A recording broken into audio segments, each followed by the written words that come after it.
I always figured Emily and I had it good. 8 years of marriage, a little house in suburban Ohio with a white picket fence, the kind of setup people write songs about. I'm Mark, a software engineer, the guy who keeps the lights on, and Emily's the yoga instructor with a laugh that could melt ice. We weren't perfect, sure, nobody is, but I thought we were solid. My sister Rachel lived a few blocks over, and she'd swing by all the time, arms loaded with casseroles or some half-baked excuse to hang out. The three of us would sit around the kitchen table, cracking jokes over too much wine, or pile onto the couch for movie nights. Rachel's dry sarcasm bounced off Emily's warmth, and I'd just soak it in, grateful for the family I'd built. But looking back, there were signs I didn't catch, little fractures I papered over with trust. Emily started staying up late, her face glowing blue from her phone screen, thumb flicking through messages she'd never share. She'd say it was nothing, just scrolling, and I'd nod like a fool. Then there were the girls' nights with Rachel. Sudden, frequent, always vague. Just catching up, she'd tell me, tossing her auburn hair over her shoulder as she grabbed her keys. I kiss her goodbye, tell her to have fun, because why wouldn't I? Rachel was my sister, my blood, closer to me than anyone since we were kids scraping by in that drafty old house with Mom and Dad. The idea of anything being off never crossed my mind. Not then. I'd built my life on them, brick by brick, and it felt unshakable. That's what I told myself. Anyway, as I sat alone in the quiet, the clock ticking past midnight. It was a stupid little thing that first tripped me up. A neon green hair tie, lying there on the bathroom tiles like a taunt. Emily doesn't wear scrunchies. She's all about those sleek black bands that match her yoga gear. I picked it up, rolling it between my fingers, and called out to her as she brushed her hair in the bedroom. Hey, whose is this? I kept my tone light, casual, but my gut tightened when she glanced over, barely pausing. Oh, probably Rachel's, she said, flicking her wrist like it was nothing. She was here yesterday, helping me with that project, remember? I nodded, forcing a smile, but my brain snagged on it. Rachel had been over, sure. Something about reorganizing the garage shelves, but a hair tie in the bathroom? It didn't add up. I tried to shake it off. Sisters-in-law borrow stuff, leave traces. It's normal. But then, a few days later, I grabbed Emily's jacket off the hook to toss it in the wash, and a sharp whiff of citrus hit me. Rachel's perfume, that cheap, tangy stuff she's worn since high school. It clung to the fabric like it had been rubbed in, not just brushed past. My chest tightened, but I stuffed the thought down. They'd been hanging out more.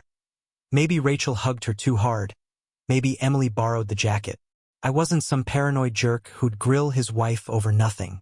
Still, that night, I lay in bed staring at the ceiling while Emily slept beside me, her breathing soft and steady. The house felt too quiet, like it was holding its breath. I told myself I was imagining things, that trust was a choice I'd keep making. But the hair tie sat on the counter where I'd left it, glowing in the dark like a warning I couldn't unsee. By the time the neighborhood barbecue rolled around, I couldn't shake the itch in my head. It wasn't just the hair tie or the perfume. It was how Emily and Rachel moved around each other lately, like they shared some unspoken rhythm I wasn't part of. I stood by the cooler, sipping a beer, and watched them across the yard. They were over by the grill, Emily flipping burgers while Rachel leaned in close, whispering something that made Emily laugh. A bright, unguarded sound. Emily's hand brushed Rachel's arm, lingering there, fingers curling slightly before pulling away. Rachel's eyes flicked toward me for a split second, then darted off, her mouth twitching into a half-smile. My stomach lurched, cold and heavy, like I'd swallowed a stone. I mumbled something about a headache to the guy next to me, Dave, I think, with his endless lawnmower stories, and slipped into the garage. My hands shook as I rummaged through a box of old junk, fishing out a nanny cam we'd used years back when our dog was a chewing menace. It was dusty, but the battery blinked to life when I plugged it in. I didn't know what I was doing, not really, just that I needed to see to know. Back inside, I tucked it behind a stack of books on the living room shelf, angled toward the couch where they always sat. Emily didn't notice when she came in later, cheeks flushed from the sun, asking if I was okay. Just tired, I lied, kissing her forehead. She smiled, oblivious, and went to shower. I sank into the recliner, staring at that tiny lens, wondering what it'd show me. Part of me prayed it'd be nothing, just two women laughing, being family. But another part, darker and quieter, already knew it wouldn't be that simple. I didn't check the nanny cam right away. For 2 days, I let it sit there, recording silently while I went through the motions: work, dinner, nodding at Emily's chatter about her yoga classes. She'd told me she was having Rachel over that night, a catch-up session while I stayed late debugging code at the office. "Don't wait up," she'd said, kissing my cheek as I left. Her touch felt hollow, but I smiled anyway, the good husband playing his part. It wasn't until I got home, the house dark and still, that I pulled the footage up on my laptop. My hands hovered over the keys, heart thudding like it knew what was coming. I told myself I was being ridiculous, that I'd see nothing but two women gossiping over wine. I was wrong. The video started innocently enough. Rachel flopped onto the couch, kicking off her sneakers, while Emily poured 2 glasses of Merlot. They laughed about something, Rachel's voice cutting through with that sharp edge she's always had. I fast-forwarded a bit, expecting more of the same. Then the air shifted. Emily sat down beside her, not across like usual, their knees brushing. Rachel's hand slid onto Emily's thigh, casual at first, then deliberate, her fingers tracing slow circles. My breath stuck in my throat. Emily didn't pull away.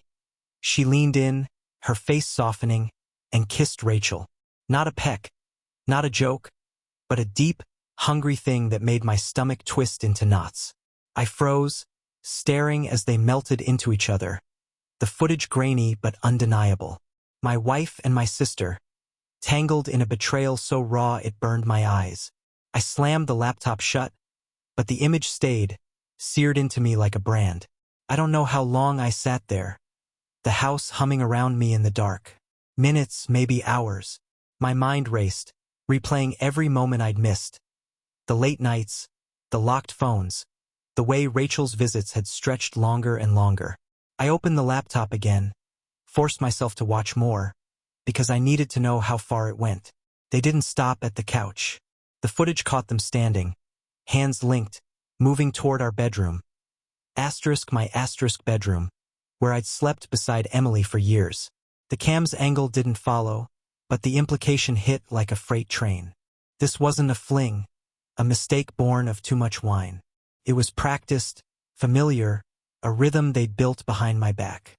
My sister, who I'd carried through fevers as a kid, who I'd defended from bullies, and my wife, who I'd vowed to love forever. They'd turned me into a fool. I stumbled to the kitchen, poured a whiskey with shaking hands, and downed it. The burn didn't help. Rage bubbled up, hot and thick, but so did something colder. Grief, maybe, or disgust. I thought of confronting them, smashing through their lies with fists and shouts, but that felt too small. They'd taken everything. My trust, my family, my peace, and they didn't even know I knew. Emily slept upstairs, her breathing soft through the ceiling, while Rachel was probably home, texting her goodnight. I gripped the glass until my knuckles whitened, imagining it shattering in my hand. I wouldn't let them off easy. They'd feel this, every jagged edge of it, and I'd make sure of it. The whiskey bottle stared back at me, half empty now, as a plan started to form. Morning came and I played my role. Emily shuffled into the kitchen, hair mussed, smiling as she brewed coffee. "Sleep okay?" she asked, oblivious to the storm in my chest. "Fine," I said, my voice steady despite the bile rising. I watched her pour cream, stir it with that little hum she always did, and I hated how normal it felt. She had no idea I'd seen her truth, that I'd spent the night carving it into my memory. I could have screamed, demanded answers, but that would have ended it too fast. No, I wanted them to squirm, to unravel slowly while I pulled the strings. So I started small, subtle, a pebble in their perfect little pond. I copied the footage onto a USB drive, labeled it Work Backup, and left it on the counter near her purse. She'd find it eventually. She's nosy like that, always poking through my stuff when she thinks I'm not looking. I went to work, sat through meetings, coded lines I barely saw, and waited. When I got home, the drive was gone. Emily was in the living room, curled up with a book, but her eyes flicked to me too quick, too sharp. "Good day?" I asked, casual as ever. "Yeah," she said, voice tight. "Just quiet." I nodded, poured myself a drink, and watched her fidget. She'd seen it. I could tell by the way her fingers gripped the pages, the faint flush on her neck. She didn't say a word, didn't dare, and neither did I. That silence was my first weapon. The crack I'd widen until their whole world caved in. I sipped my drink, tasting victory beneath the burn, and let her stew in the fear I'd planted. The days after Emily found the USB drive were a quiet war. She didn't confront me, didn't ask why that footage was there. She couldn't, not without admitting she'd snooped, or worse, what it meant. I saw it in her anyway. The way her eyes darted when I walked into a room, how her laugh sounded forced over dinner. She was rattled, and I fed on it. But that was just the start. I needed more than her private panic. I wanted the cracks to show where others could see, where they'd whisper and judge. So I took it outside our walls, to the block party the next weekend, where the neighborhood milled around with burgers and beers. I stood by the picnic tables, chatting with Tom, Rachel's boyfriend, a decent guy with a loud laugh and no clue what was coming. "Hey," I said, keeping it light. "Rachel's been over at our place a ton lately. She and Emily are practically glued together. Real close, you know?" I grinned, like it was a joke, but I watched his face. He chuckled, shrugged it off, but there was a flicker in his eyes, a tiny seed of doubt I'd planted. Later, I sidled up to a couple of Emily's yoga friends, sipping lemonade and gossiping. "You ever notice how tight Emily and Rachel are?" I tossed out, casual as anything. "Almost like they're a pair or something." They laughed, but one of them, Karen, I think, tilted her head, thoughtful.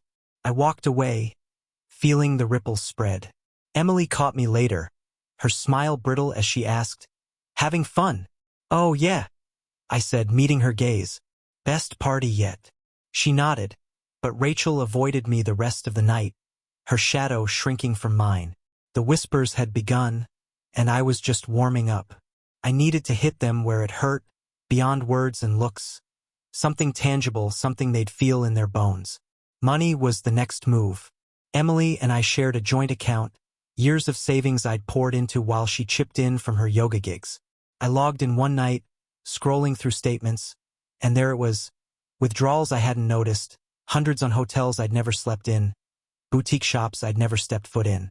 "Miscellaneous," the label said, but I knew better now. It was them, their little escapes, paid for with my sweat. My jaw clenched so hard it ached, but I didn't yell. Instead, I acted. I opened a new account, transferred every cent I could, leaving just enough to dodge her suspicion for a day or two, and locked her out. When she freaked out the next morning, pacing the kitchen with her phone, muttering about missing funds, I played dumb. "Bank glitch, maybe," I said, stirring my coffee. "Call them." She didn't, just stared at me, pale and silent. Then there was Rachel. I'd been covering her phone bill for years, a family favor from when she was broke after college. I logged into the carrier site, canceled it mid-month, no warning. Her number went dark while she was texting Emily. I knew because I'd cloned their messages to an app on my laptop. "Why's my phone off?" she typed, half sent before it cut. Emily's reply bounced back undelivered. "What? Call me." I smirked at the screen, imagining Rachel scrambling, Emily pacing. They'd figure it out eventually, but not before the panic set in. I wasn't just watching anymore. I was pulling levers, isolating them, stripping away the comforts they'd taken for granted. Every move fueled me, a cold fire spreading through my veins. They'd built their betrayal on my back, and now I'd make them carry the weight. I wasn't done twisting the knife. Emily's guilt was eating her. I could see it, her hands fidgeting, her sleep restless. But I wanted her to taste her own medicine, to choke on the hypocrisy. So I staged something cruel, something she couldn't ignore. Lisa, a coworker with a sharp wit and no patience for nonsense, owed me a favor after I'd covered her shift last month. I pitched her the idea over lunch. Play along, act like we were something more, just enough to sting. She raised an eyebrow but agreed, amused by the chaos I was brewing. That night, I made sure Emily was home when I took a call from Lisa in the kitchen. Volume up, her voice flirty and loud. "Missed you today, Mark," she purred, and I laughed, glancing at Emily out of the corner of my eye. Her head snapped up from the couch. Book forgotten. Next day, Lisa swung by the house. Planned, of course, dropping off a file I'd forgotten. She lingered in the doorway, all smiles, and left a blue scarf draped over the chair. Emily found it an hour later, holding it like it was poison. "Whose is this?" she asked, voice tight. "Oh, Lisa's," I said, nonchalant. She stopped by. Emily's face darkened, jealousy flaring, and that night she cornered me, eyes wet and accusing. "Are you with her? After everything we've—" She stopped, swallowing hard. "After what?" I shot back, calm as ice. "You tell me." She froze, caught in her own trap, and stormed off. The clone texts lit up my screen later. Emily venting to Rachel, frantic, while Rachel typed back, "He's bluffing? He can't know." I leaned back in my chair, the scarf still on the table, and grinned. They were unraveling, and I was the one holding the thread. This was just the prelude, the real blow was coming.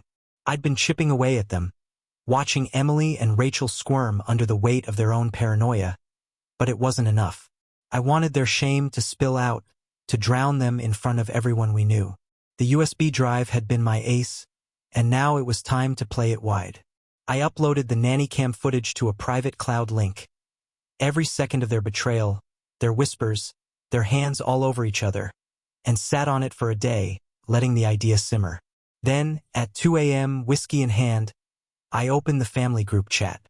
Mom, Dad, cousins, aunts. All those people who'd toasted our wedding, who'd called Rachel the good kid. They were all in there. I typed, "Oops, wrong file," and pasted the link, adding a winking emoji for good measure. Then I hit send. The fallout was instant. My phone buzzed like a hornet's nest. Mom's name popped up first, her voice cracking through tears when I didn't answer. "Mark, what is this? Tell me it's not real." A cousin texted, "Dude, what the heck?" Dad left a voicemail for Rachel, his tone flat and final, "You're no daughter of mine." I didn't reply to any of them, just let it burn. By morning, Emily was gone, her car peeling out of the driveway with half-packed bags spilling onto the seat. She must have seen the chat light up, realized the walls were down. Rachel didn't show her face, but I pictured her staring at her dead phone. Alone in that apartment I'd once helped her paint. The neighbors peeked through curtains as word spread. Karen from yoga stopped by, awkward and prying, but I waved her off. "Family stuff," I said, and she scurried away. The footage wasn't just proof, it was a bomb, and I'd lit the fuse.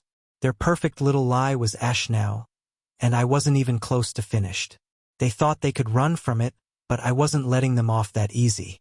Emily came back the next day, eyes sunken, begging to talk. "Mark, please, let's fix this," she whispered, standing in the doorway like a ghost. I didn't answer, just handed her the divorce papers I'd had drawn up overnight. I called a lawyer, a shark named Greg who lived for messy splits, and laid it all out. The footage, the bank records, the years I'd been played. "Infidelity," he'd said, grinning. "Open and shut. The house was mine, bought with my inheritance, and half the savings, plus alimony she'd never dodge with her part-time gig." She signed, hands trembling, and slunk away. I watched her go, feeling nothing but the cold satisfaction of a lock clicking shut. Rachel got hers too. She worked at some stuffy accounting firm, all suits and morals, and I knew they'd hate this stink on their reputation. I sent an anonymous tip to her boss, screenshots of her texts to Emily, vague enough to dodge a lawsuit but damning all the same. Unprofessional conduct, I called it, and by week's end, she was out. Tom dumped her too, I heard through the grapevine. Couldn't stomach the truth. I drained their worlds dry, left them with nothing but crumbs. Emily crashed at a friend's place, scrambling for rent. Rachel holed up somewhere cheap, her life in boxes. I'd taken their money, their pride, and I still wasn't satisfied. They'd carved me open. Now I'd leave scars they couldn't hide. The law was clean, precise, but it wasn't personal enough. I needed them to feel me in their space, to wake up choking on what I'd done. Rachel's apartment was first. I still had the spare key she'd given me years back when trust meant something. I waited until she was out, probably groveling for a new job, and let myself in. The place smelled like her, citrus and regret, and I tore through it.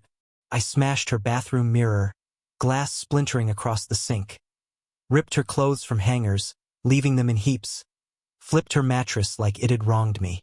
In the living room, I set her TV to play the nanny cam footage on loop. Her face, Emily's, their betrayal flickering endlessly.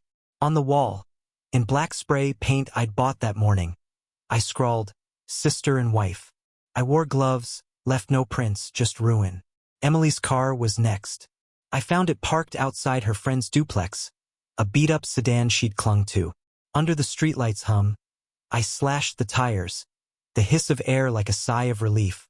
With a pocket knife, I carved "Cheater" into the hood, deep and jagged, the metal screeching under my hand. I stepped back, breathing hard, the night swallowing my shadow. They'd see it. Rachel coming home to chaos, Emily stranded with my mark on her last lifeline, and they'd know it was me, even if they couldn't prove it. I drove home, hands steady now, the weight in my chest lighter. This wasn't rage anymore, it was art, a masterpiece of their undoing, and I was the artist. I wasn't done until I looked them in the eyes one more time, let them see the man they'd made. I texted them from a burner phone, short, simple, "Diner on 5th, 7 p.m. closure." They showed up, probably hoping for mercy or some tear-soaked truce. The place was half empty, just the hum of a jukebox and the clink of plates. Emily walked in first, gaunt and hollow, her hair limp like she'd stopped caring. Rachel trailed behind, eyes red, shoulders slumped. My little sister, reduced to a stranger. I sat in a booth, coffee cooling in front of me, a folder beside it. They slid in across from me, silent, waiting. I didn't rush it. Let the quiet choke them. "You thought I'd never find out," I said finally, voice low, steady. "You thought you could keep it under my nose in my house with my family." Emily opened her mouth, a weak "Mark." But I cut her off, sliding the folder across the table. Inside were photos, screenshots of their texts, hotel receipts, stills from the footage. Evidence I didn't need anymore, but they'd feel its weight.